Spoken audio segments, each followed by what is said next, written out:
Click the bell icon to get latest videos from Ekeeda. Hello friends, in the previous lecture we have got to know about the variations in properties of the group 13 elements, and now we are going to discuss about what are the different chemical reactivities that are being exhibited by the group 13 elements. So now let us discuss about them.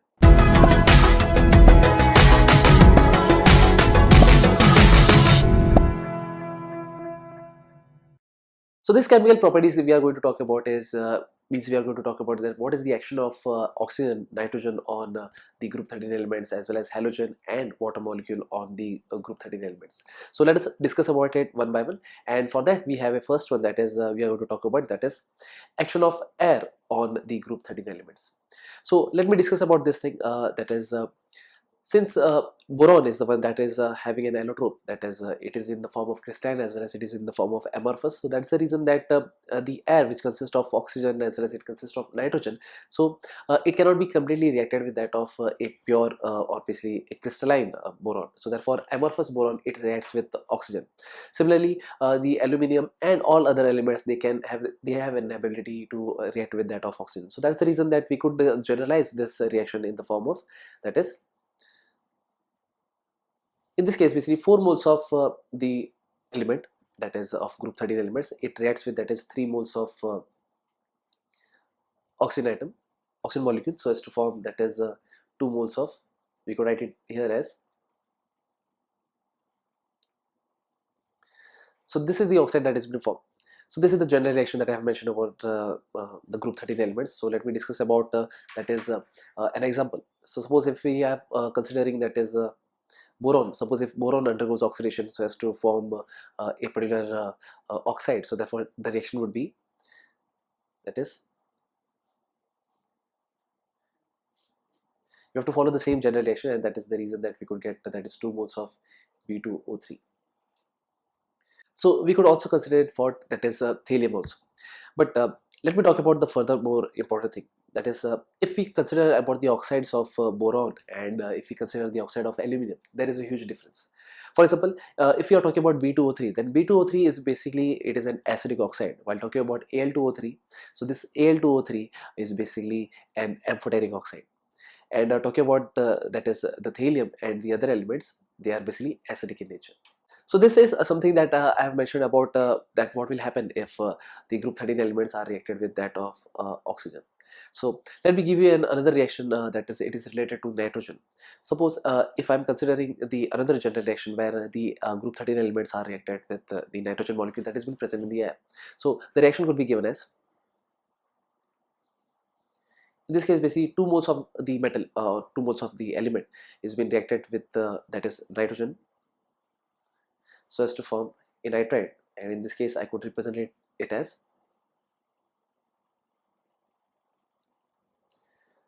so this is how the general reaction that I have mentioned about, and this is how we could form, that is boron nitride and aluminum nitride and so on. And as well as we know that is the oxidation state of the boron is +3, while that of the nitrogen, it is has a valency of 3 also. So therefore that is the reason that they will combine with each other so as to form a stable nitride, as we have mentioned over here.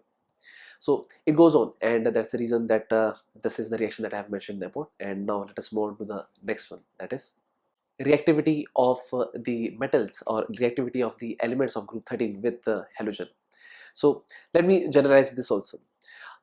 As we have discussed in our earlier lecture, that is the boron is the one that exhibits +3 oxidation state, and halogens are the one which have usually they have -1 oxidation state. So that's the reason that boron can easily form, that is like BCl3, BF3, and that's the reason it can form easily. But what about the thallium?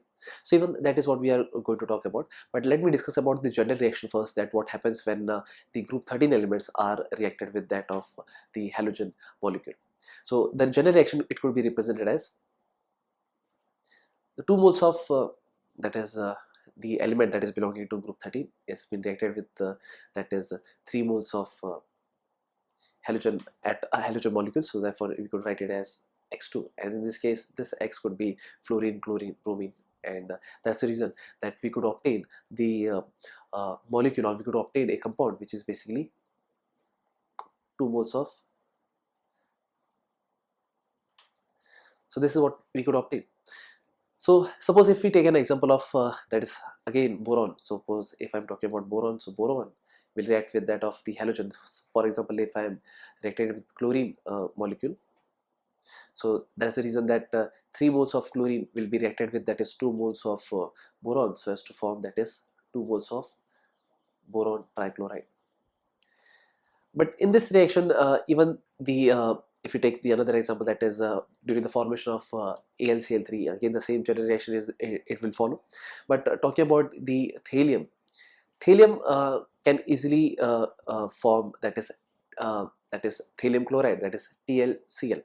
But the thing is, it cannot form easily TlCl3. So that's the reason that that also proves that the thallium has a stable oxidation state of +1 and doesn't shows an oxidation state of +3 very much easily. So that's the reason we cannot form here that is TlCl3 with this halogenation process. So that is what I was talking about. So this was related to the reactivity of the group 13 elements with that of the halogen. So now let us move on to the next one, and let us discuss about that what will happen if the group 13 elements are reacted with water molecule. So talking about the reactivity of water molecule on group 13 element. So it has been found that the water molecule doesn't react with that of a pure boron, and that's the reason that boron will not form a particular uh, hydroxide. So let me talk about the another one, that is aluminum and other elements of the group 13.